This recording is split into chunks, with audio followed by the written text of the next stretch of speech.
গরমে একটু হলেও স্বস্তি পাবে এবং এনার্জি পাবে এই ড্রিঙ্কটি খেলে। আজকের রেসিপি রসনা ফল দিয়ে বাড়িতেই কিভাবে রসনা বানানো যায়। রসনা বানানোর জন্য প্রথমে রসনা ফলগুলোকে ধুয়ে নিতে হবে। তারপর ফলগুলোকে একটা ছুরির সাহায্যে কেটে নিতে হবে। কাটা হয়ে গেলে একটা চামচের সাহায্যে শাঁসগুলোকে বার করে নিতে হবে। তারপর একটু জল দিয়ে হাতের সাহায্যে চটকে মেখে নিতে হবে। তারপর একটা ছাঁকনির সাহায্যে বীজগুলোকে সেঁকে নিতে হবে।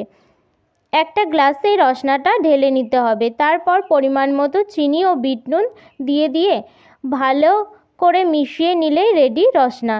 এটি খেলে শরীর যেমন ঠান্ডা হবে তেমনি গরমে একটু হলেও স্বস্তি পাবে। এই রেসিপিটি ভালো লাগলে একটা লাইক করে দিও এবং সবার সাথে শেয়ার করে দিও। আরও নিত্য নতুন ইন্টারেস্টিং রেসিপি দেখার জন্য আমার এই চ্যানেলটিকে সাবস্ক্রাইব করে রেখো।